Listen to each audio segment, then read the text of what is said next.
I'm a real deal. I'll shoot your liver out and hand it to you.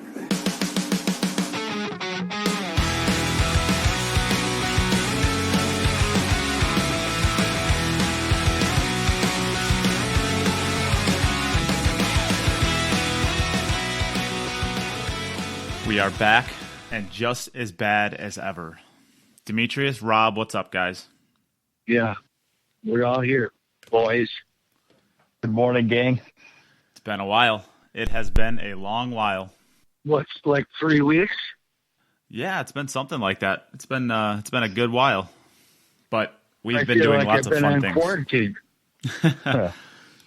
We've been doing some fun things, I think. So anybody who doesn't have a Facebook account, the reason we've been gone for so long was we actually did a Facebook matchup, and that was against Team Europe. So we actually put together a Team USA, and we played a Mosconi Cup styled event against Team Europe. So that is why we've been gone. We've been putting a ton of time and effort into creating that, and I will be uploading this to YouTube as well very, very soon. So if you wanted to watch it, you can. But we've been putting a ton of time into this, and we just didn't really have any time to sit down and do a podcast together. So now we do, and here we are. Yeah, I'll just throw my 2 cents in about watching it. I would recommend watching it for just like 1,000 reasons. I put my time in viewing at least 60% of it, and it was worth 100%. That's 60%. And the reason I say this is there are many reasons. One of the primary ones is that it's a perfect example of watching excellent pool, but not so excellent that it's perfect. And that in itself is a payday, a great big payday for any amateurs out there who take a look at this, because it's not like the 2 best players in the world head-to-head that are never going to make a mistake. And that in alone, if that teaches you while you watch it. Yeah, for that one reason. There's many more, but that's the first one I'm going to mention. Yeah, and we will chat about it. There hasn't been a ton going on, but that'll be one of the things we actually talk about as far as that. So we can get to that in a little bit, I guess. For anybody who this may be your first introduction to the podcast, maybe you joined from, just seeking out stuff from this COVID situation. You're looking for some more pool content, or maybe you made your way over here from this streaming event. Maybe you heard about us for the first time there. This is a pool podcast that we talk about everything that goes on in the world of pool. So, what happened the week prior, what's coming up in the week to come. It's a little bit weird in this time because a lot of the stuff that's happening, it's kind of spur of the moment, and, we don't really have a huge heads up for it. But, there's a couple big events that we can still talk about, and we will talk about one of them. But we basically keep you up to date with everything that's going on in the world of pool as best we can from our U.S., filter, because we see a lot of the things that happen in the U.S. and the bigger events that happen in the world, but we don't cover stuff like the Euro Tour or anything like that. Mostly just, world events from the filter of a U.S. fan. So that's a little bit about what we do here. And then we also have interviews with players and promoters and all that good stuff throughout the events. And give it a try, see if you like it. And, we try to make 2 to 3 episodes a week, although of course, we've struggled a little bit recently because of the event that we put on. But yeah, we try to have plenty of events and plenty of podcasts and plenty of content out there to keep your pool engagement as high as it can be, especially during these kind of weird times. So to get all the things cleared up in the beginning, there isn't much, but there are 2 new podcasts out there, pool podcasts.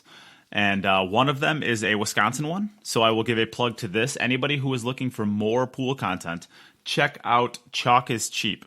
It is a self-described Twin Ports pool podcast, so it's mostly Superior and Duluth, but the stories that they tell on it transcend the game of pool. It's basically, they talk about what's going on in the area as far as some of the content, but I mean, there's nothing going on because everything's shut down. So it's mostly just they bring on a guest each week and they talk about stories, and some of them are really, really interesting. So I won't play spoiler to any of those, but they have 5 episodes out now, and I've listened to all of them. I actually listened to the first 3 episodes in one sitting, which took a while, but yeah, it's a pretty good podcast, and it's definitely worth giving a listen to just for the stories. The stories are definitely interesting, as I guess kind of historical documents, I guess maybe.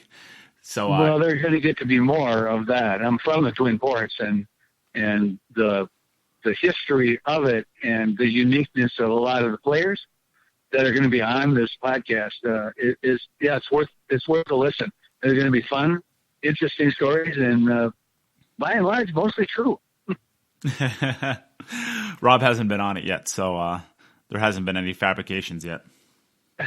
No, yeah, I was up to Duluth Superior until I was around 27, 28, and then I moved away. But so yeah, until then, yeah, there's a lot of stories in the Twin Ports, cool stories, and that the infamous Williams brothers. Williams are from Duluth, and everybody in the Twin Cities knows who they are.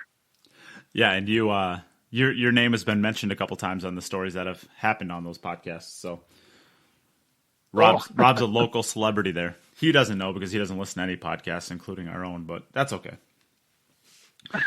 So yeah, just know that that's out there.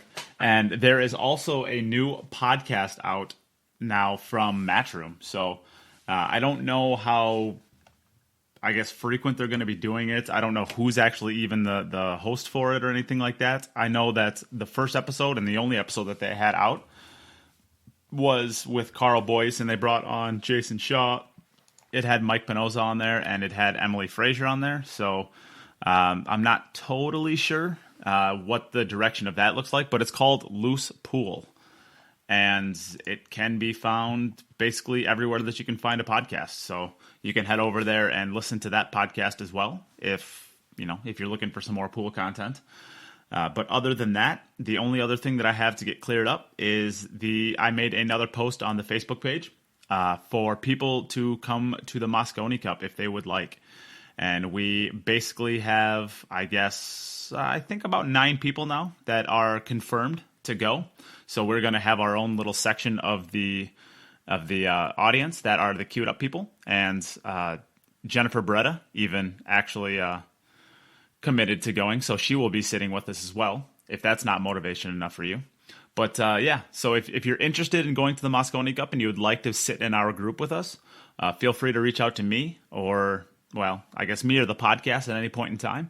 And we'll get you all the information that you need for it. But I would say if you're interested in going and you just want some more information on it, the internet is a really good resource for it. So I'm not going to look up your flights. I'm not going to look up your hotel for you. A lot of people have been asking me basically what the info on that is. Just look for it. I mean, there's this thing called Orbitz or Google. I promise you it has your answers. I don't want to have to look up everybody's information. So we can move on from there to the actual podcast itself.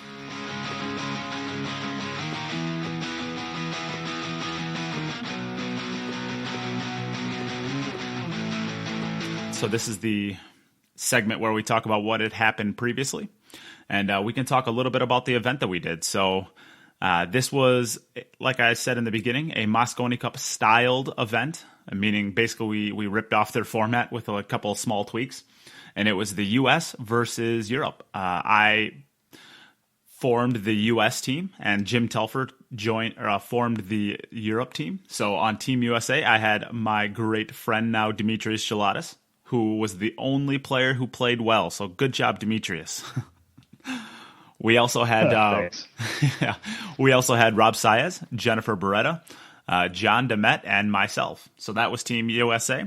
Team Europe was Henrique Correa, Darren Appleton, Jim Telfer, Margaret Fefilova, who I still think hasn't missed a ball since the start of that event, and Maximiliano Corso. So if you haven't heard any of those names, you're going to probably want to, because they're all play really, really good. You're going to be seeing especially a lot of Max in the future, I think. But So yeah, we kind of created a Mosconi Cup styled event. We got kind of our butts kicked. I'm not even actually sure what the final score was. It like 17-4 or something like that. Does that sound right, Demetrius? Well, I mean, it was 11-2 it was a race to 11, and we got beat 11-2, and then we played out the remaining matches, and it's kind of a speed run exhibition, and so I think we won 2 of those out of 5, so it was probably 14-4 final score. But I guess in my mind it was kind of 11-2. Yeah, and we didn't. The U.S. side, I don't think we didn't really put up much of a fight. I don't think Rob had been playing much. I definitely played terrible as far as jumping back and forth. Demetrius, you played pretty well for the most part. I mean, you kind of described yours as like the high end of your worst game, the way that you played. It was a tough situation, yeah. So yeah, and I know the first day you had to play partially in the dark, which didn't help any. Yeah, it was dicey, but yeah, it was. You know what? I'm not going to pretend like I played. I was effective in the sense that I got the job done at times, but I definitely never felt comfortable. I never flowed. I never played with any confidence. It was kind of a grind. You know what I mean? Like, so that's why I say it was kind of the best of my worst game. I'm not going to be like, oh, that's the worst I've ever played, because there's days when I play bad and then I'm not effective. And so at least I was able to get through some racks, but holy smokes, there was a lot of things that made that tough. But I mean, there was a lot of really important points that we could have won to make it pretty close. I know that Jennifer and we actually were on the hill with, I think, a 4-2 lead, and we just could not get the breaks to, it's a unique format where you break the balls, and basically the break at that point in time tells you whether or not you're going to run out. The play is at a high enough level between everybody, maybe short of myself, where there's not going to be a lot of mistakes that are going to be made. It's mostly just whether or not the run out is there. You have balls close to each other, or just not traveling back and forth on the table a lot. You don't have balls tied up, stuff like that. Maybe you make a ball or two, but really the break, I think, is the decider on whether or not you even run out a rack. And you could definitely tell that Team Europe plays this format a lot more than we do. We were not breaking the balls as well as they were. Yeah, I mean, it was very clear, and that's an insurmountable edge. So the part that I can agree with is that, I mean, Europe has been playing 9-ball racked on the spot, break off the rail, 3-point rule. Of course, we weren't enforcing the 3-point rule, but just because of lack of referees and all that. But the bottom line is, I mean, they've been playing like that for longer than the U.S. players. But what I would also say, though, is that we have been playing like that there's been more and more tournaments over the last few years that have gone to 9-ball, the spot, break from the side rail. And I mean, I knew that was going to be critical. So one thing that helped me maybe do a little bit better than some of the other players on the team, or maybe whatever, is that I really put in a lot of work on my break, the week before this event, because what actually happened is I was watching April Larson and Pia Filler, and I watched that match, and I watched the first 8 games. I think April, I might be off, but I think April was down 7-1 against the Ghost, and Pia was up 7-1 against the Ghost. And I was watching how Pia was breaking and making 2 balls and spreading everything open with no clusters. And I was watching how April was smashing into the balls, making 0-1 balls. Stuff was laying with really funny transitions and clusters. And I was watching this, and I just got this queasy feeling in my gut. And I'm like, I don't care how good I can play on my best days. I can't give up that kind of an advantage and expect to do well. And especially, it would be one thing if I was playing somebody, where they're rated, 100 Fargo points lower than me, and I've got such a big skill edge that I can outrun that. But I'm going to be playing against Darren Appleton. I'm going to be playing against some European champions here that just play really, really well. Like, I realized that break is worth at least 100 Fargo points. I mean, at least. If you break and spread the balls open and make 2 balls in the break, I would rather have a 625 Fargo attempt to run a 7-ball run with open balls, as opposed to a 725 Fargo trying to run a 9-ball run with clusters. Wouldn't you agree with that? Oh, absolutely. I mean, so you put a lot of work into your break the week before. I actually picked up my pool cue once the week before, and that was mostly because I was planning and coordinating and trying to get a lot of the templates in place for the event.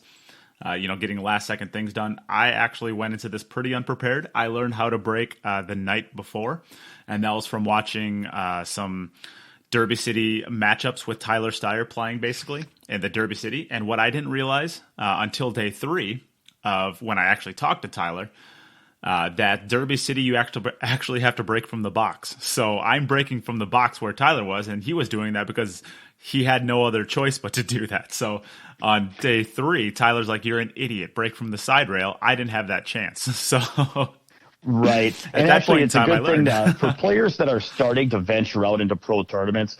This may be a minority, but for people that want to go to Derby or for people that want to go to some bigger tournaments, the Turning Stone or whatever, what I've done for myself is I have a piece of paper that has a 2x2 grid, and the grid goes 9 ball on the spot, 9 ball, 1 ball on the spot. And then, so it's either the 9 ball on the spot or the 1 ball on the spot. And then it's either break from the box or it's break from anywhere on the kitchen. And so basically those are the variants. If you're not playing 10 ball, those are the variants that you might run into. You might run into 1 ball on the spot, break from anywhere. You might run into 9 ball on the spot, break from the box. And so I have notes on how I break on each one of those 4, because it's almost like 4 different shots. And so, yeah, you were practicing shot 3, break from the box, 9 ball the spot, and you needed to be practicing break 4. So anyway, but there's a couple sayings about preparation. There's 2 sayings that I think of all the quotes, and one of them that I've always known is, the game is won before it's played. And I like that. It's like people that show up and hope to play well and hope to win and just like, let's see how it goes, and let's see if we can get it done. Like, I really like the idea that you win the game before you play it. Like, either you've prepared so that you are ready to go deliver the performance you need to deliver, or you're showing up and hoping it comes together. And it's like, that's a saying I've always liked, is that the game is won before it's played. But then the other one that Bo Runnigan told me this quote, and it gave me chills. And so I'll share it. It says, "You don't rise to the level of your dreams. You sink to the level of your preparation." And that one always, when I heard that, that hurts. It just gave me, what's that? That strikes deep. That hurts. Oh, yeah. So it's like, but it's true. It's like, people think that they're just going to they have this idea of what they want to have happen, and they think they're just going to float to it. But it's like, no, you will fall from your dreams. You will fall and crash to the level that you've built your preparation. And so anyway, those are the things I think that, and so I'm not picking on anybody. I'm just saying this is for people that watched and want to take something away, that what we need to look at is not what happened on the screen, because what happened on the screen was like the tip of the iceberg. That's just the culmination of the preparation or lack of preparation that went in. And that really the break was a big part of it. But I also don't want to say it's everything, because I don't want to diminish the play of the European players. They played and converted on their opportunities tremendously. But the break is definitely a double whammy, because not only are we getting more difficult layouts, but then as a result of that, we're behind on score. Our success rate of running out is lower. And so now, so when you're getting beat in the sets and you're down on set count and you're behind during the sets and you feel like they're getting easy layouts and not making mistakes and you're having to make tougher layouts, then not only are you coming to the table with a physically more difficult rack to run, but you've got all that, you're up against it, and you're up against it. And if any of you guys listening have ever played a match where you're coming up dry on the break and the other person's raining balls in on the break, and you're playing alternate the break and they just keep running every rack and you keep coming up dry and hoping they make a mistake to let you to the table, you know how discouraging that feels. Well, that was kind of how so it all snowballs. It starts with physically being more difficult opportunities, and then it snowballs into just this feeling of like, how are we going to play out of this spot, And so the break and the preparation of the break was definitely a big takeaway. Yeah, for sure. So that's a little bit about the event, and I guess Demetrius and I's takeaway from it, it's a little bit unique, maybe being the people that are actually playing in it for once, as opposed to just talking about other people. But Rob, you have the unique ability of kind of watching this as well with us being involved in it. So I think I'd be interested to see what your takeaways for the events were, and basically, I guess, your thoughts on it. Well, I have a lot of thoughts on it. I have a lot of positive thoughts on it. I'll tell you that. It was probably the most enjoyable pool I've watched, possibly in my whole life. I don't watch a lot of pool, and I already said one reason is because after 60 years of watching people put balls in holes, it's old hat. You watch them do it, if they're going to succeed, they're perfect players. But this type of format, getting these people from different places in the world to play at the same time live was the greatest thing so far. I mean, there was no tape delays. There was, after the preliminary dry runs, would you have a day of dry runs or 2 days of dry runs a day? Before it actually got streamed. Yeah, we had. What did we do? We did 2 testing runs. Is that right, Demetrius? Or we do 3? Well, I know that I think that we did a couple rounds because the testing run that I was on, we had half the players. You might have done 2 or 3 rounds. I just know that I was involved in one of them. So yeah. Yeah, I think we did 3 runs, and we are really, really lucky that none of those 3 runs were, the final product, because that would have just been terrible. I mean, the first 3 runs were completely unviewable. They were awful. Yeah, and to see the level of caring involved. You see, these professional players over there, they're not playing for a lot of money here. They're not traveling all over the world, and they got a lot invested in this. But you know what they had invested? Every one of the players who played, all 10 of these players, they had their souls and their reputations invested in this. And that's almost harder to manage than it is a few $100 or a few $1,000. You got, you go to a pool tournament, spend a couple grand, and you go, big deal. Because that's the only thing on the line. Anybody in the tournament, they don't know you. They don't know who you are. You have no reputation on the line to uphold. But this is being streamed all over the Facebook world. And these are professional players, except for you. You were the only amateur. Is that correct? I guess it depends on what you consider an amateur. But yeah, I guess maybe. John, I know okay. John plays pretty professionally. Demetrius, I don't think you would consider yourself a professional. But I mean, it's not like you can. Like you said, that the word itself doesn't have a lot of meaning today. Right. Well, he's over 650, so how much of an amateur is he? Not much. I mean, he's pretty darn good. So when you look at Jennifer, was just 20 points higher on the Fargo than you. You're right about that. But anyways, we'll put it into perspective. You were the lowest rated Fargo rate. No, actually, Max on the European side, I think he had a 655, and I think I'm a 658 or something like that. So he's just a little bit below me, but I don't think his Fargo's not accurate. I don't think mine is either. I think this question is asking. That's a good amateur.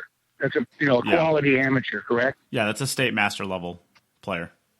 Yeah. Right. And Rob, this question was asked on AZ Billiards like a month ago, and people were talking about like what the cutoff is for professional, and I after 5 pages of debate, I said that I know the answer to this is that the actual cutoff of what a professional, what an amateur is in pool, is exactly my level of skill, and that everyone worse than me is an amateur and everyone better than me is a professional. And I'm trying to decide if I want to be the greatest amateur in the world, but I think I've opted to be, I am actually the worst professional player who has ever picked up a pool cue. That's what I'm actually, I feel the same way with like a state. I'm the worst master that ever. The worst double A that ever played. I was the worst double A in the state of Wisconsin, and then I got promoted to a master, and now I'm the worst master in the state of Wisconsin. It's an exciting thing to be, Demetrius. Don't feel like I'll fight you for that, Nate, because I actually think I am. Okay, well, how's this? I tell this to anybody whoever wants to challenge me for the title. You can have 9 games of 10 and all the breaks, and we'll play for the worst master in the state. Loser gets the title. Well, how's that sound? I'm starting to cut out a little bit again here. So, and I have one other thing I'd like to mention about that match, if I can jump in. Sure. the big thing that I think I've really been paying attention to is I really saw if Europe did outperform the U.S. players, it was partly the break, partly the snowball effect. I mean, I really started to become aware of how important every rack and every point is, because one rack leads to one match, leads to a score deficit, which leads to momentum and all these things. I mean, it was amazing how quickly this thing got away from us, you know. But in any case, I would say their pattern play. I've been watching the patterns. You know, I watched Pia Filler, and I watched how she performed against the Ghost compared to April Larson, and I watched these European players run out. You know, Margaret running out 5 racks in a row in that one set, and having like a streak of 7-8 racks. And I'm watching that, and they really play superior patterns than we did. They really played superior patterns, and so this is tough to talk about without stuff in front of me that I can kind of drill down and show specific differences or examples. But when I watched the U.S. players, it was landing flat and having to pound balls in, and then elevated off rails and spearing down on stuff, and then recovery shots, and just kind of like it was, and partly because of the break, but partly just because it didn't look as tight. Whereas the European players, they're just kind of floating their cue ball a couple feet, keep it on the right side of the ball, relying a little bit on some clean ball pocketing, minimal cue ball movement, and just, it was really, really superior. And so I totally agree. And so I took some things away that I learned. And in particular, I don't know, again, if I had a table and if I could really set up examples, partly I would say that I have learned that they accept I talk about how pattern play, cue ball control, and shot making are like 3 skills to intertwine towards running out. And that, when you play good cue ball, it takes pressure off your shot making. And when you can shoot straight, you can take a little pressure off your pattern play, because you can accept a little bit more shot making, and to keep the patterns and decisions simpler. And when you choose simpler patterns, it takes pressure off your cue ball, because you're not having to execute so much. And what I would say is that they took on a little bit more on the shot making side to really to simplify their patterns and simplify their cue ball, so that they took a lot of pressure off. And then as a result, maybe they would accept a little bit more on the shot making side. But then what they would do is they would not be spinning balls with inside English multiple rails and all this stuff. They would really, really keep it foolproof. And one example I can give without a pool table, if you rack the 9 on the spot, there's a situation that comes up a lot where you've got a shot, your 8 balls, you're shooting the 8 ball in the side pocket, and you're a little bit on the wrong side of the 8 ball. So you can either cinch the 8, roll it in, and accept a shot from, the outside of the wrong half of the table, kind of, and cutting the spot shot in from, approaching the kitchen line. Or you can zip the cue ball around the table 3 rails, to try to get closer to the 9 again. And the way that these guys were playing is they would just, more and more often, they would just roll the ball in and take a little bit longer shot, as opposed to moving the cue ball around a lot. And so that's more of a hypothetical. That's just one thing I could describe. And so I've been really studying, and I wanted to give the viewer or the listeners here something that they could go and refer to. There's a match that I watched the other day with a student of mine, and this match is between Ralph Souquet and Carl Boyes in the World Pool Masters 2018. So if you YouTube Ralph Souquet, Carl Boyes, this match will pop. And if you watch, Ralph goes from 0-0 to 4-0. He runs 4 racks with ball in hand. He runs out and breaks and runs 3, I think. And if you watch what he does, he refuses to do anything difficult. Like, he flat out refuses to do anything difficult. And he finds a way to play the right angles, to keep the shot simple. I mean, there are some things in this run, guys. I want everybody here to go watch this 4-rack run, because there are times when he has a long straight shot and he can stop and have a really long next shot with the right angle, or he could draw back 2 feet to get closer. And he shoots the stop shot, because if he draws back, he might draw back along slightly the roll and go offline and not have the ideal angle for the next shot. And he has stuff where he had a 6 ball where he has a choice between drawing back, spinning the cue ball, or force following with inside, and he just shoots a stop shot and banks the 8. And it's like, I would have been for sure using high inside or low outside, and I would have been making that shot really, really difficult. And so anyway, watch this. I'm kind of getting on the verge of where people might not be following me, so I'll just bring it back and say this. At no point, whenever the situation seemed to demand something difficult, Ralph just was stubbornly refusing to do anything difficult, and he just said no. And here's a guy that dominated pool for 15, 20 years, was at the highest levels, and still nearly is, without ever doing anything hard. You can watch him play, count how many times you say, wow, what a shot. I mean, almost exclusively it's just really, really keeping it simple and refusing to be bullied into thinking he needs to do something tough. And when the situation is demanding and difficult, he just says, well, I'll find something simple to do then. And it reminds me of like how Buddy Hall played. And so anyway, that seems to be how the European players play. I think that's so important. When we grew up playing, there's this idea that we want to learn how to do all these hard things consistently. And people wonder why they struggle with consistency, and they keep trying to master difficult shots and difficult cue ball control. And it's like, no, the only way to consistency is to find a way to run tables using shots that you can execute 99% of the time. That's really the key to this game. And I think the European players really demonstrated how that can look.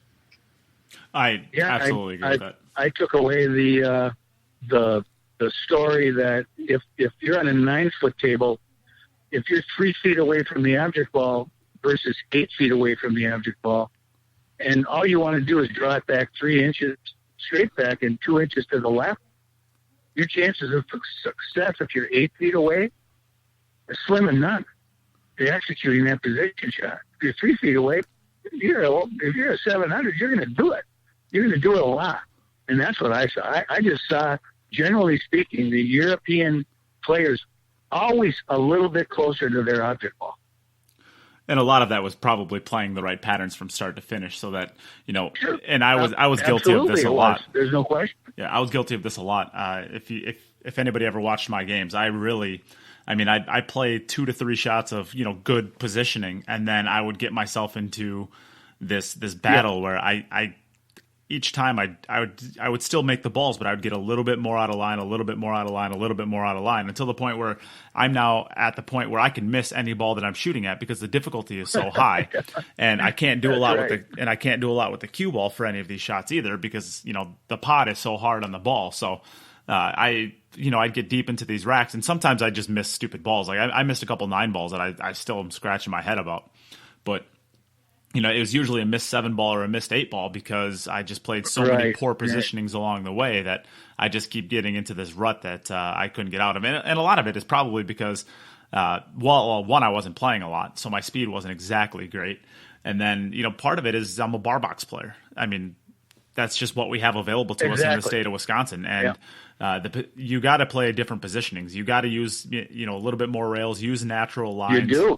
You can't just kind of draw and cinch balls all the way over the place like you can on big tables. Big tables is a lot of just using natural angles and just allowing the cue ball to flow freely. Where I think the bar box is a little bit more, using a little bit of extreme low, extreme high, stuff like that, just to cinch balls or move balls over a little bit because the shots aren't hard. So you can easily make balls on a bar box. It really changes the percentages. I've had a couple students where they send me videos where I've actually had a chance to play them in a tournament on a bar table. And when I watched them play at a bar table, it's harder, and I'm pretty good at clocking games, but it's harder to identify the leaks in their game.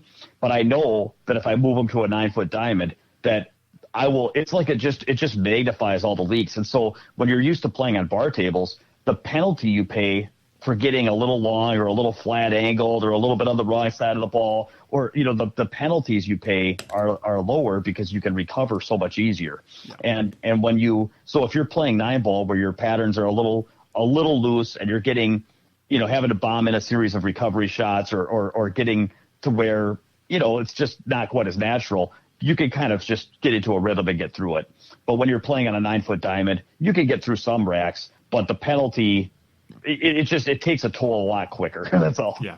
And the racks that I got out of, I basically just overpowered them. I mean, if that makes sense. I mean, I didn't run out of them. Oh, yeah. Europe, they basically just, they just smoothed through the entire rack, and I would overpower racks. I'd usually stroke 3 to 5 balls at a really high level, and I just really relied on, my shot making abilities to overpower a lot of these racks. I did not make them look very smooth at all. And there was a comment made, the difference in the tables. And the table that you were playing, your particular table, I have played on it. And that's one of the tightest 9-foot diamonds I've ever played on.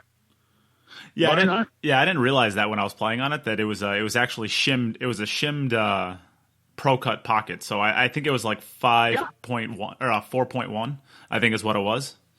I didn't realize it until afterwards, but that's, I mean, you hit the center of the pocket, you don't have to worry about it, right? I played a game of straight pool on it against a guy there the last time I was there. I never ran over 9 balls. I bobbled the 10th ball every time. Yeah. Tough.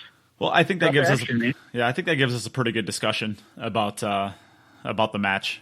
Probably longer than it should have been, but I don't know. I had fun with it, and I think Rob, you had fun watching. I think Demetrius, you had fun playing in it. So, why not? Oh, we man, can give a little extra time. I had a ball watching it. Seriously. And that's saying something. Yeah, it is. Yeah. It is. Pool bores me. Even three cushion kind of bores me watching it. Yeah. Doesn't bore me playing it, but. So there's a lot of other events that have happened, smaller stuff like Demetrius had hinted about Pia and April Larson playing. That can be found at Roy's Basement on their Facebook page. And he has, of course, a couple of other matches. He has a match going on right now between Joshua Filler playing the 12-ball Ghost and Anton Raga. I think is that how you pronounce his last name, Raga? Does anybody know? I'm not sure, but it seems like it. Okay. So, Raga he's an up-and-coming player from the Philippines. He's like the next big thing. He's like the next big Filipino, basically. And they're playing the 12-ball Ghost right now. And, I mean, Joshua Filler is just it's stupid watching him play. He makes it look so easy. And he's kind of running away with this match. He beat the Ghost like 21 to 9 the first set and like 21 to 6 or something stupid like that the second set. So they're still playing their matches today. By the time that you hear this, it won't, because I'm actually in finals week right now for my schooling. So my last final is going to be on Wednesday, and this is currently Tuesday morning. So we're going to record this right now. I am not going to be editing this and getting it out before my final. This is just, this is the way it goes. So what's the name of the class your final is in? I don't even know what the name of it is. CS 354 is the next or the last final I have. Computer Science 350. I don't even know what the name of the class is, to be honest. I gotta look. Well, let's hope that's not a question on the final exam then. Yeah, I hope not. Machine Organization and Programming. Oh, yeah. Let's keep it simple. Yeah. So we can move on now to, I guess, the next big event we get to look forward to.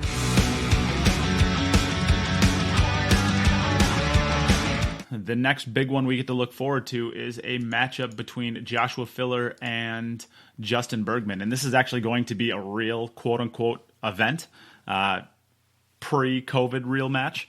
They're going to be playing in Louisville somewhere. I'm not exactly sure. It's Louisville Private Club, so somewhere in there. And it's going to be the 15th through the 17th. So it's a little ways away still, but it is an 8-ball race to 80 with $40,000 in the middle. They're playing on a Diamond Pro-Am 9-footer. So 8 ball on the big tables. And I don't know all of the rest of the details before this, and that will actually be really, really pivotal for my prediction on this match. But we'll talk about it. I guess it probably won't be take what you make, or I feel like that would be part of the actual flyer, because that's a huge, huge, huge difference between take what you make and just run out, just regular whatever BCAPL rules or whatever you want to play by. There is a big difference between that. I would not want to be playing Joshua Filler in any game right now, except. And it's going to be winter breaks, correct? Yeah, winter break. Yep. So yeah. Okay. So we can talk about this. I'll say this. If this is take what you make or take what you make the most of, more specifically, I do not think that this is anywhere close to the blowout that people are predicting it being. You know, I've seen people giving as many as 10 games on the wire to Justin Bergman. If this is take what you make the most of, this is like the first time in a long time where I've actually thought it's a coin flip. Justin Bergman, I mean, you really, really have to play some really tight patterns, big table pro cut, 8-ball, take what you make the most of. You got to play some really tight patterns and, you know, to really put some packages together. And I know that Justin Bergman can do that because I've seen him do that several times. I don't know that Joshua Filler can do that. He's not an 8-ball player by nature. Europeans tend not to be. And I really think that this could be a situation where the break is no longer as big of a deal. It's because, you know, if you make 3 stripes and, you know, 1 solid and you have to take stripes and you have, you know, 3 stripes that are tied up with each other, well, the break did you no good. So there's a lot of situations. I mean, it's going to be hard to tell to see what the table's breaking like. But I think if it's take what you make the most of, it's a huge neutralizer. And I may even take Justin Bergman. I'd have to think about it a little bit longer, which we'll have some time to do. But if it's just straight up take what you make, or if it's just straight up BCA rules, Joshua Filler, I think he's playing so good. I don't think he can lose that from there. What do you guys think? Rob, you want to go ahead, Demi? Oh, Demetrius? Well, yeah, I'm gonna go way out on a limb and take Josh Filler. And let me tell you, of course, we've talked about this a little bit that the more the break gets neutralized and the more that after the break game is emphasized. You know, if it's take what you make the most of, and if the balls aren't breaking well and they've got super tricked out pockets like he played John Mora on, then those are things that are going to make Justin, you know, very competitive, because in those environments, it's not like a momentum runaway train game. It's a who can, you know, nobody ever gets in stroke, and like the Mora match where it's like nobody ever gets to run racks and nobody's ever in stroke, and we're just fighting and clawing and grappling for opportunities. And it's you know, in a game like that, you know, Justin Bergman can scrap with the best of them, no doubt.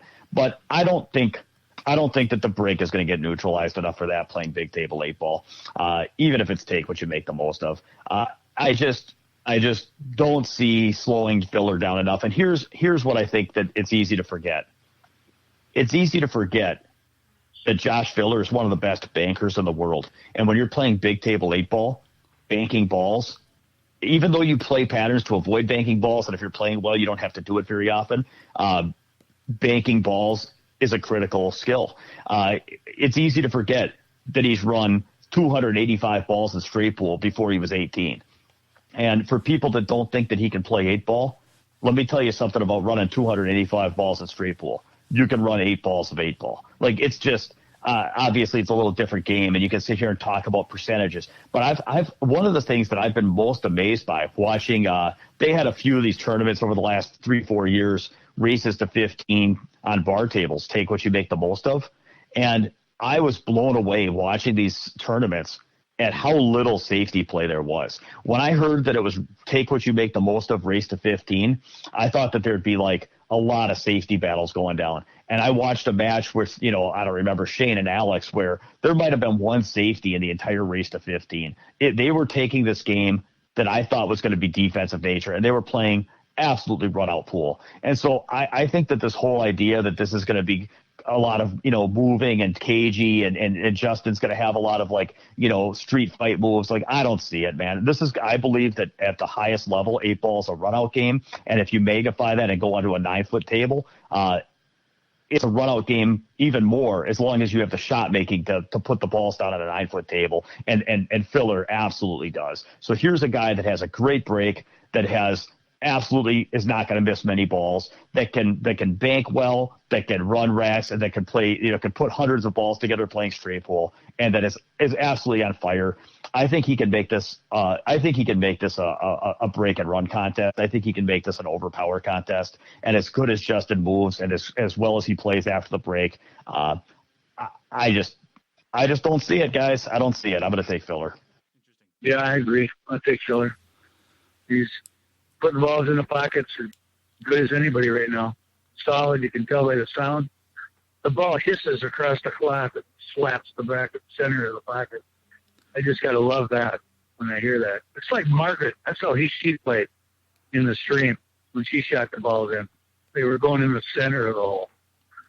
And I like it. I like Filler all the way. He's pocketing skills, best in the world right now, I think. I really do. Yeah, I definitely don't disagree with that. And we get to see Joshua Filler play all day, every day, because he's always on the stream with Roy doing something. We haven't been able to see Justin Bergman play much. That could mean one of two things. Either, he's just not playing, or he's just not streaming his matches. Well, he's a pretty low-key, kind of quiet pro anyway, so I can't imagine he would be streaming a lot of his stuff regardless. So, if he actually is playing, and playing a lot, I think that this match can be close. I do think that Justin Bergman has the Q power to stay with Joshua Filler, unlike many of the people, in the world. But, if it does go, if he's not playing, I agree with Demetrius. This probably is going to be a runaway, and that's just because Joshua Filler's in dead stroke. He's always playing. You got to be prepared. And what was the Bo Runnigan? It's not about how high your dreams are. It's about bringing you down to where your preparation has gotten you. Something like in so many words. If Justin's not prepared, he's definitely going to be in some trouble for this match. But well, I think that this. I'll say this. I think that this is a better matchup than Filler and Aranis, because with Filler and Aranis, as well as Aranis plays 10-ball, there was not any part of that fight where he had an edge. And so it's almost like, if some kind of and I don't match up UFC or MMA, but if somebody's got the better grappling, the better striking, the better reach, the better strength, it's like, where's their edge? And as good as Aranis plays, Aranis might be one of the top 5 or 10, maybe top 10 in the world playing 10-ball for money, but he didn't have a single area of the game where he had an edge. I think the analogy for it, if you don't mind me, it's like Michael Jordan and Kobe Bryant. Like Kobe Bryant is basically Michael Jordan Jr., but Michael Jordan was better at everything. They're almost the same player, but Michael Jordan was better at everything. I think that's a pretty good analogy for it. That's exactly right. Whereas with Bergman, even though I think that Filler's going to come out on top, at least there are parts of the game that Bergman can be, at least he can fall back and say, well, I'm going to make less careless mistakes, or I'm going to play better 8-ball patterns, or I'm going to be prepared to outmove them in safety battles. I don't know that those edges that he has are going to be enough, but at least he can point to something. I'd rather see a guy at a disadvantage in terms of breaking and striking, and at least have some counterplay. In chess, they call it counterplay. It's like you've got the less material, you're in a worse position, but at least you've got activity and control of the E-file with your rooks or something. But whereas there's times in chess when you're just down material or down positionally and you have no counterplay. At least Justin's got some counterplay here. Yeah. Yeah, I think so. If it slows down and turns into a slugfest, Justin Bergman is the favorite in that style of game for sure. I think if it turns into a run-out pool, it could be an 80-40 kind of match. Joshua Filler, you don't want to try to turn this into a run-out fest for sure. Well, I said I like the choice of 8-ball versus rotation games. Oh yeah, I agree. For the viewing audience and what they're going to learn from that. Yeah, I think so. It's nice to see these top players playing 8-ball. It's more relatable to the players for sure. So I guess that kind of wraps up our discussion. This isn't for another 10 days, so we'll actually get another podcast out from now until then. We'll maybe go into next week a little bit more of the intricate details of the match, and maybe we'll know a little bit more by then, so we can talk more about the actual rules that they're going to be playing by. But I think we got a pretty good discussion out there about how we're looking at this match. So we can move on to the end of the podcast.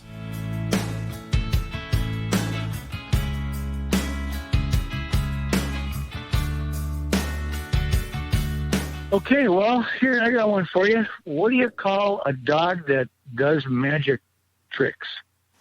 I got nothing. A labracadabrador. Oh, that's terrible. Demetrius, I think we're about to get swarmed with dad jokes. Yeah, that's usually a sign the party's over. I'm in Superior.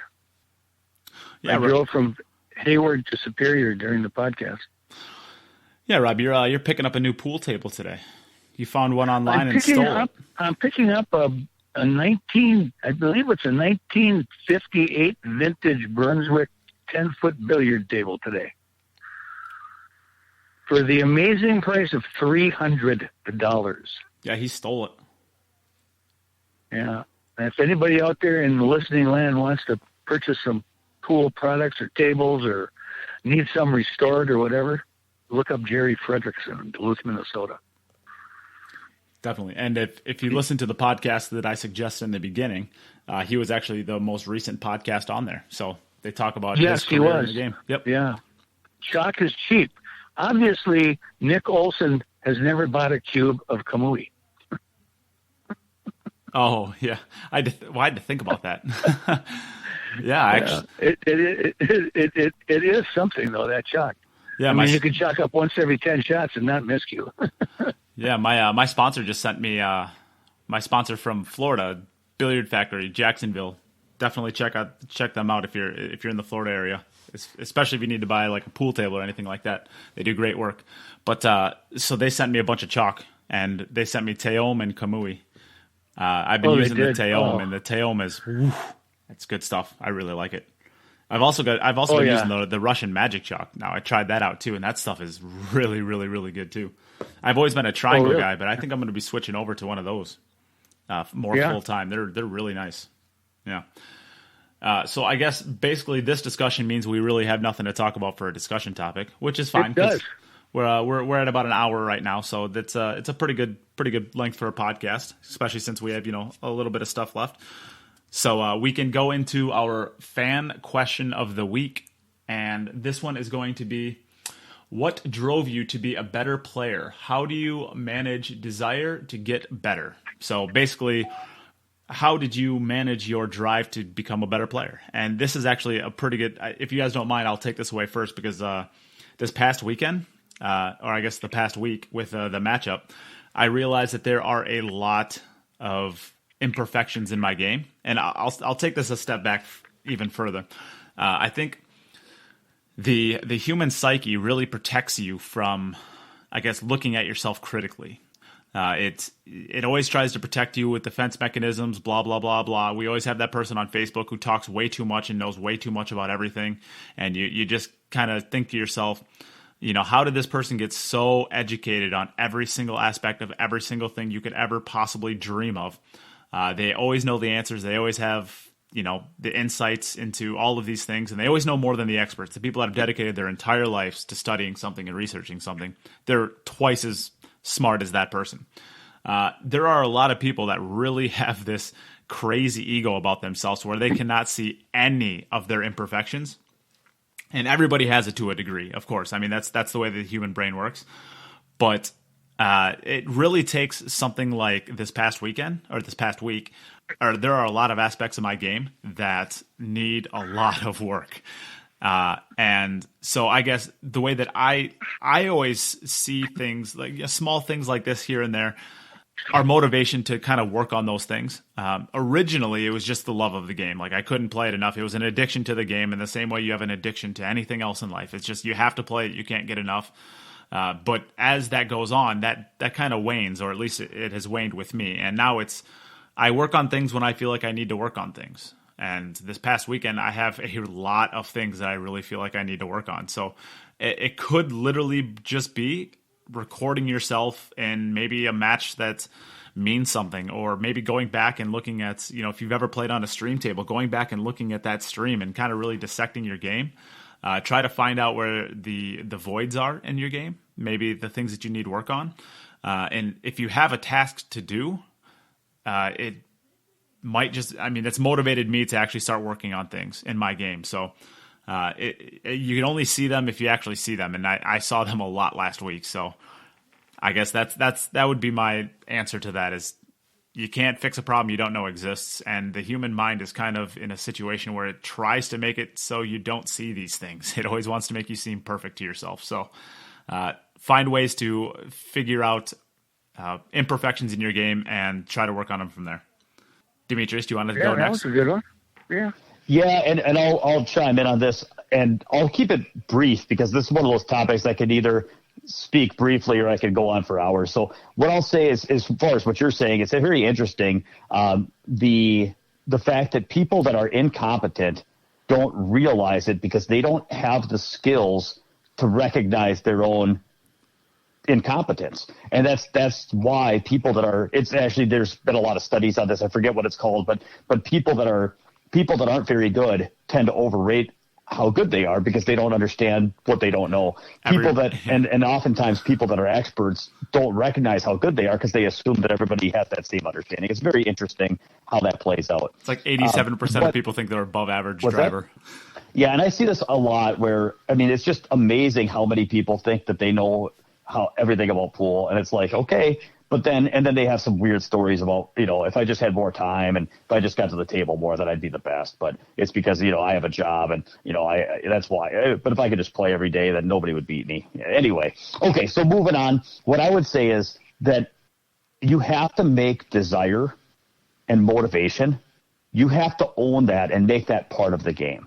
So the reason that people don't all do this is because when you start playing pool, there are a lot of things that are very naturally motivating, meaning you're getting better every day. You're learning new things every day, new shots every day. You're getting better. You can see improvement every day. You're beating players that used to beat you every day. People are praising you for your improvement. You're winning tournaments that are handicapped because you're moving up through the ranks. You're setting new high runs. I could go on and on, but the bottom line is there's a lot of what I call environmental motivation. Environmental motivation means you're not doing anything. It's just kind of happening naturally versus like internal motivation. It's the difference between, if you're on a bike, it's the difference between having a tailwind downhill versus having to pedal. And when you first start on this pool journey, it's all downhill with a tailwind. And so it's easy to think, I love riding bike. I never have to pedal. But what happens is things change, and there are things that are very challenging. For example, plateaus in your game, or the fact that you haven't set a new high run in 5 years, or you haven't seen visible improvement, or you don't even know how to get better. And there's things that are very difficult that seem to be limiting you, whether it's certain shots that are just you can't seem to get better at, or the number of hours you can even play and compete. You can only play one tournament a year because your work schedule, and how am I ever going to get better than this? And all these feelings that are like restricting, limiting, feeling stuck, those things are voiding your desire and motivation. And so all I can say is, again, I'm going to try to keep this really brief, but you have to understand that it is a part of the game to manage. So let's just say it's your fuel tank. When you buy a new car, if you go buy a brand new car, they fill up the gas tank. And for a while you can drive and you don't have to look at your gas tank because you've got fuel. But at some point you run out of fuel, and if you want to drive a car, it's your responsibility to watch the fuel gauge and find ways to put more fuel in it. And when you're a pool player, in the beginning of your pool journey for the first few years, you've got a lot of gas in the tank.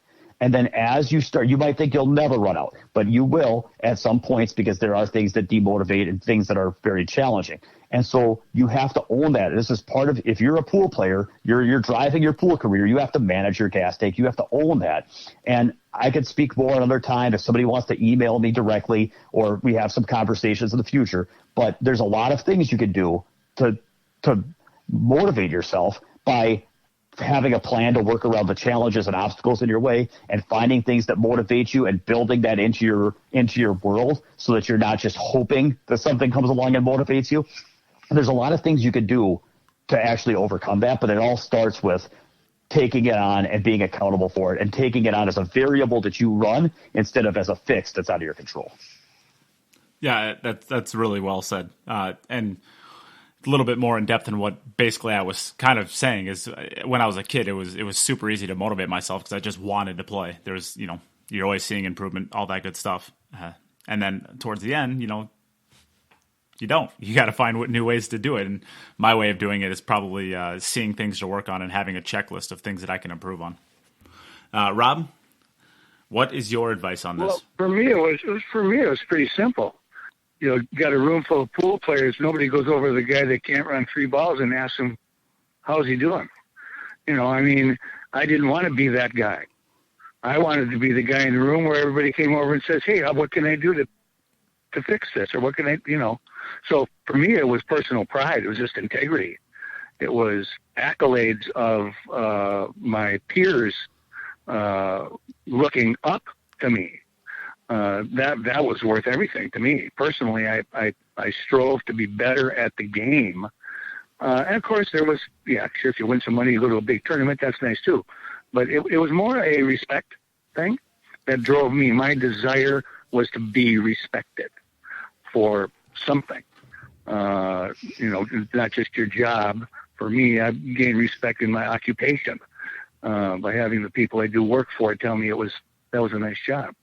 Well, pool was kind of the same way. It was more internal, an internal feeling. And I got to say one thing about players as they're coming up. What I've seen is really a roadblock to them becoming better, easier, and not having to really, really work at it so hard. I never felt that I worked at my game hard at all. It came more natural with the desire.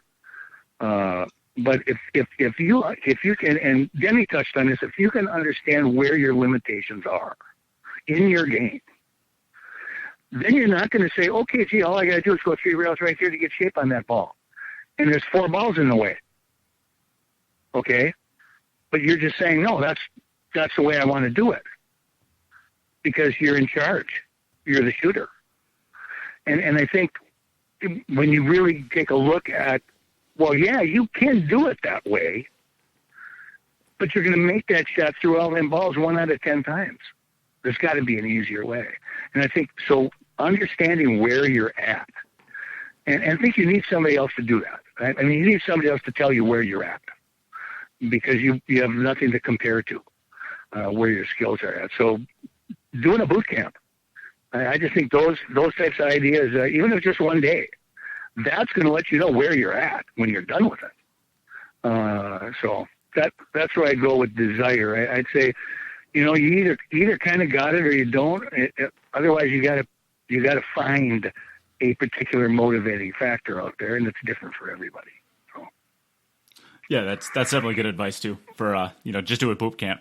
Obviously, Demetrius, you can talk about this, either today or in the future, as far as I'm sure you'll do it for your coach's corner that you're going to do pretty soon. But yeah, I definitely, that would solve the problem that I had of, watch a video of yourself, in high pressure situations, just going and working with somebody all day long, Demetrius, and having him, kind of, dissect your game and be able to pick it apart and, let everybody know individually, where their game needs work, how they can improve, and all that good stuff. That's definitely an option worth looking into as well if you're able to financially swing it in these times. Well, you ever know any great players that laugh after they miss or make a mistake? Really good players that just laugh. Yeah. Well, there's no doubt about it, guys. I mean, anybody. That's why I do what I do, is because I know personally many, many players that have been. I had a guy here last week from California that says he hasn't gotten better at pool in 40 years. And so part of what we did was not on the table, because as long as he believes that he knows everything he can learn about pool and this is just as good as he could get, as long as that's the story and the narrative he's telling himself, it's hard to get better if that's what you believe. And so part of the problem is he's been beaten down by 40 years of plateau. But anyway, I'm digressing. The point is that it's hard to be motivated when you feel like you're not going to get any better and there's nothing more you can do. And so, yes, part of what I do at a boot camp, I love doing this, is taking somebody and helping them identify what is keeping them stuck, showing it to them, because they can't see it. They think they know everything about pool because they've been students of the game for 30 years or 40 years. And they think they know everything there is about to know about pool, but that's because you don't know what you don't know. And I can show it, and I show them the game through my eyes, and I show them their game through my eyes. And it's not, and then as they can see it, and I've found some really cool ways to help them see it. And then I can show them how to bridge the gap and how to start making progress again. And when they leave here, not only do they have an idea of where they need to get better and what they can work on, but they have a vision of where they could be and how they can actually get there. And I'll tell you what, that's extremely motivating. So yes, it's a lot of fun. That was a good question by whoever wrote that in. Yeah, I agree. That question. So, Demetrius, we can go into your coach's corner now, which is basically your corner of the podcast to talk about whatever you want. So anybody who's listening for the first time, this is basically Demetrius's opportunity to chat about whatever he wants to chat about. So take it away, Demetrius. Sounds great. Thanks, Nate. Welcome to another Coach's Corner. Yes, part of my podcast, or part of our podcast, where I get to help you get your game to the next level. Anybody that has questions can reach out to me at info@mnpoolbootcamp.com, or you can check out my website. I am running 3-day pool boot camps for anybody in the country, anybody that wants to fly into Minnesota, work with me for 3 days, go home a different player.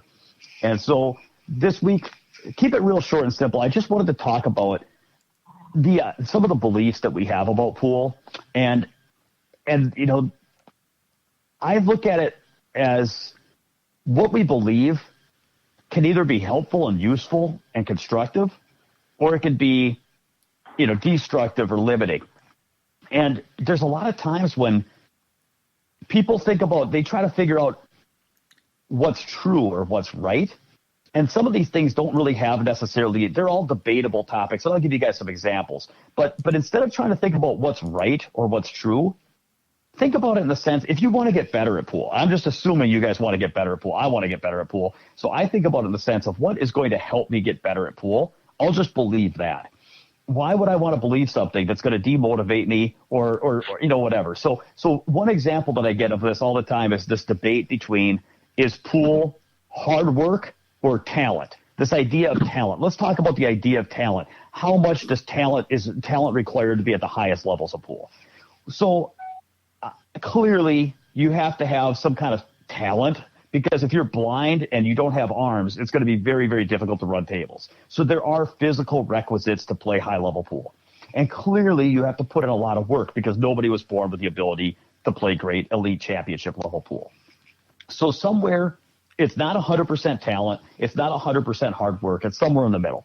But there's a big debate, and a lot of people really believe in this idea of talent, and they really make the argument that guys like Josh Filler, yeah, he's worked hard and everything, but some people just have it. And the problem I have with that is that we don't know. Like, nobody's going to know. Nobody gets to be right here.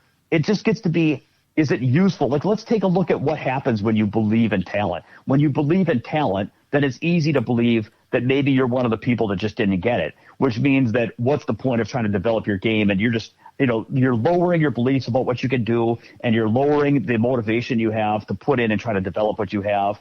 And you can sit there and make an argument that, well, I'm trying to be realistic so I don't, you know, get heartbroken because I can't do what I want to do. And we can sit here and talk about that, spirals into a conversation about, you know, are we better off setting goals aggressively and getting back, you know, shooting for the stars and hitting the moon, or are we better off trying to hedge and set low goals so that we don't have any kind of disappointment? I mean, I don't even want to go into it, but the point is, for me, I'm a believe in hard work kind of guy. I like to just say, give me eyes and give me a set of eyes that open and a pair of hands that can move a cue stick, and it's all hard work and it's all on me. Now, I might be wrong. Maybe it's not all hard work. Maybe I was, you know, not dealt the talent card. But I'll just assume and choose to believe that it's all hard work, because when I believe that, then I look in the mirror and I go put in a lot of hard work. And guess what? Sometimes I learn how to do stuff that I might not have ever figured out how to do if I just believed I wasn't capable of it. So that's one example, is the whole talent versus hard work. Another example of a belief that people might choose is how much do you really need to be playing pool to play great pool?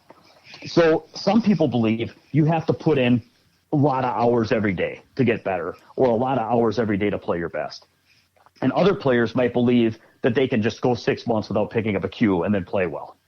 And so this one, I choose what I believe changes depending on my situation. So if I'm in a spot where I can put in time every day in a pool table, well, then I will choose to believe that putting in time every day in a pool table helps me get to the next level. And I can easily defend that. It makes perfect sense. You know, you put in hours, you work on stuff, you get more comfortable, you develop, all these things. So that's what I tell myself to motivate myself to practice daily. But let's just suppose that I have a month where, you know, there's a lot going on in my life and I can't play a lot, but then I have to go play a tournament. Then if I sat there and told myself that, well, I haven't been playing every day for the last month, which means I'm going to play bad and I'm not going to be prepared. And I'm just, I need to hit balls for 2 weeks every day for 5 hours in order to get back in stroke. Like, that belief is not going to help me compete. It's just not going to help me feel confident, deliver my best. So I shift what I believe. And I say, actually, I believe I'm the kind of guy that I can grab my cue the night before a tournament, put in a 3-hour session, spar with somebody for 3 hours on a tight pocketed table. And you know what? I might make a mistake once, but I'll stumble through a tough match, pull it out and catch a gear, and I'll be fine. And so if I have the opportunity to prepare, then I believe in preparation. And if I don't have the opportunity to prepare, then I'm going to choose to believe in my ability to, find my game, because of all the hours I've put into my life. And so the point is, these are just 2 random examples. The point is, I am not the least bit interested in what's correct or true or what is right. I'm interested in what's going to help me be motivated and play my best.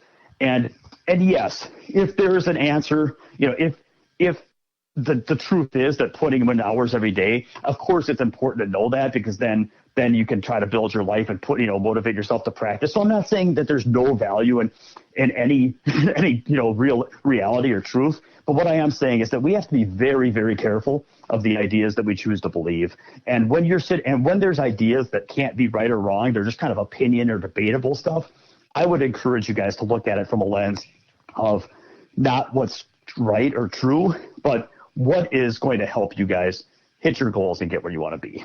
So that's it. If you guys have questions, comments, email me at info@mnpoolbootcamp.com. Come check in and help get their game to the next level. We're gonna keep training, and actually, there's almost not a better time. So, all right, thank you guys. Yeah. So I guess that brings another episode to a close. We are doing this on the 5th of May. So I guess you will not be hearing this until probably at least the 7th, because like I said, I still have some finals that I got to take care of. But I did want to get this recorded, because if we didn't get it recorded today, we weren't going to be able to get it recorded until the weekend. So wanted to make sure that we at least got it recorded, and gives me the opportunity to get it out this week. So I thank you guys again for joining me. And anybody out there who's made it through to this point and you're a new listener, we hope that we can keep you around. Reach out at any time, of course, on our Facebook page, or to me specifically, or to any of the hosts on here with your suggestions. We're always open to changing the format of the podcast so that people like it more. So anything that you can think of, reach out at any time. And other than that, Rob, Demetrius, thank you for joining me again. Thanks, guys. Have a good week. Talk to you soon. Oh, we lost Rob, so I guess he didn't want to say bye to everybody. All right. See you later, Demetrius. Take care.